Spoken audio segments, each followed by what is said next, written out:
Right there guys, how's it going? So, I'm going to be honest with you, first part of this video, I wasn't going to touch this. I pretty much started recording this video about 12 o'clock today and fought against it. But I have seen on social media a lot of people saying that a lot of this news I'm about to cover now on The Athletic has come from David Ornstein. And it hasn't, guys. It's a part of a big article written by the entire Athletic staff. They break it down club by club. They talk about a load of things on here. And the person that talks about Liverpool Football Club is a man called Andy Jones. So, what I want to do is I'm going to go through it all now with you. It's a lot of stuff you've already heard, so if you're not bothered, don't watch this video. Just being, honest with you up front here. So, yeah, let's get into it. So, it starts off by what happened this week. And he goes on to say that his colleague David Ornstein reported the situation surrounding Lenny Yoro. The Spanish club Real Madrid are seen as favourites to sign the 18-year-old who has 1 year left remaining on his contract, but Liverpool are actively pursuing a deal. The news came as reports was emerging of Saudi Arabian club Al Nasr making contact with Van Dijk representatives about a potential move. Senior Liverpool sources who have asked to be kept anonymous to protect relationships say there has been no contact from the Saudi side about any deal. The Dutch international has 1 year remaining on his contract but remains a key figure for incoming head coach Arne Slot. However, if a new deal is not agreed, he would be a free agent next summer and would be able to join any team. Now, that's not something that we don't already know. I think that little bit there where if they're legit sources going on about no contact from Saudi side, I probably believe that, but it doesn't mean that like no third party or anything like that has contacted Van Dijk or whoever to basically see if they could do the deal. Do you know what I mean? The next one is about Yoro and could he be a part of Liverpool's summer rebuild. Liverpool are considering strengthening at centre-back this summer, and Yoro is seen as one of the brightest emerging talents in that position. A deal to secure the youngster is seen as a unique market opportunity, and it is no surprise, with Edwards returning, that it is something Liverpool are exploring. There are currently only 4 centre-backs, but Van Dijk has 1 year remaining on his contract and is 33. Kanate suffered a dip in form last year and is not a natural ball player. Kwanzaa is still young and learning at a senior level, and Joe Gomez operated at full-back more than centre-back last season. They are not in desperate need of a new first-choice centre-back, but adding depth and reinforcing the positions for years to come is at the forefront of their thoughts. Not signing Euro would not be the end of the world, but it would feel like a missed opportunity to secure a potential first-team player for the next 10 years. Which again is something I agree with. You know, we've seen Liverpool linked to a plethora of centre-backs over the recent months. You know, Inacio, Antonio Silva, Hincapié at Bayer Leverkusen, Jonathan Tah, and the lad that was from Stuttgart who we covered on the stream last night.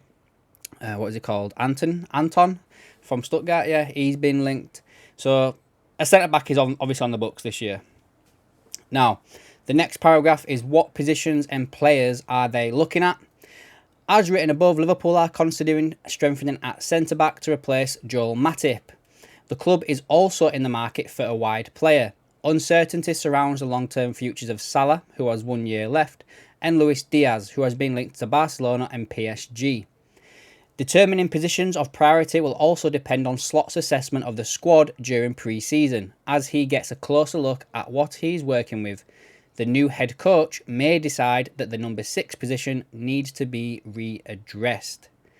And again, I kind of agree with that. Like, I think I saw something on Redmen TV the other day where they were basically talking about the formation, and if it was a double pivot, we could probably get by another season with what we've got, you know, with McAllister, Endo, Bajcetic, Curtis Jones, you know, coming into that deeper role, Trent Alexander-Arnold, of course, as well.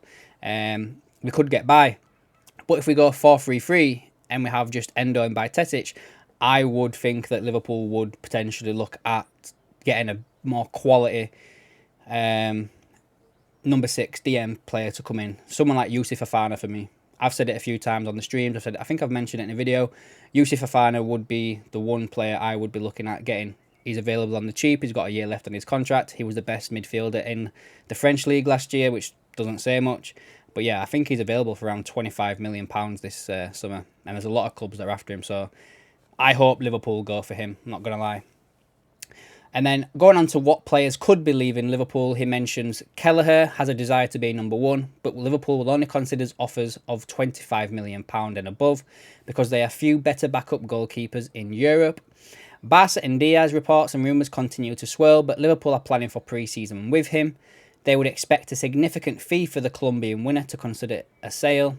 The 27-year-old has 3 years left in his contract, and the club would want to make a handsome profit on the $50 million they spent on him in January 2022. Last week, Diaz stated that he was very happy at Liverpool in an interview in Colombia. Now, Diaz's situation, I do think he's probably looking for a move away. To be fair, I forgot that we spent $50 million on him. I thought it was a bit cheaper than that, to be fair. I thought it was about $35 million. I don't know where I got that number from. That's a lot more than what I thought, and that's probably where we get this $100 million number from in regards to people, wanting to sell Diaz and buy Diaz have to be $100 million. Get that now, fully get it. One to watch, Luis Diaz, about leaving, and obviously Mo Salah. The longer that goes on, the uncertainty builds around that. His agent did say that he would leave on a free the last time they were in contract talks regarding all of this. And I think as well there was something that came out today. I saw it on X, but I didn't really read it properly, where his agent was having a pop at someone. I don't think it was related to Liverpool. I think it more related to like the Egyptian national team. I'm not sure what's gone on there. I should have probably looked into it before I even mentioned it. But yeah, there was something that got mentioned by his agent today regarding Mo Salah. It wasn't contract related as far as I'm aware. And then lastly, guys, the touch on Sepp van den Berg remains set to join up with his teammates for pre-season, unless a team matches the £20 million valuation placed on him. There has been contact between Mainz and Liverpool over them signing him on a permanent deal following his successful loan spell, but the sides are far apart on their valuations. And again, that's the end of this, guys, but on Sepp van den Berg, could he be the one that comes in and impresses during pre-season and is given a chance to play at centre-back? Like he did say in them comments a few weeks back, which I covered in a video, he doesn't feel like he's been given a chance at Liverpool, but now they're asking for 20 million for him. Like, how does that make sense? So for me, Sepp van den Berg could be one to watch for pre-season, guys, in all honesty. Could end up staying at Liverpool. Can't lie about that. And it might save Liverpool a bit of money, I guess, focus on a different position.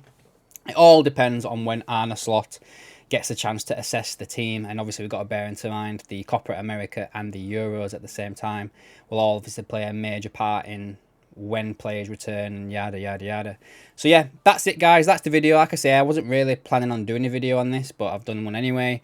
Let me know down in the comments below what you think on all of this, and until then, I'll catch you in the next one.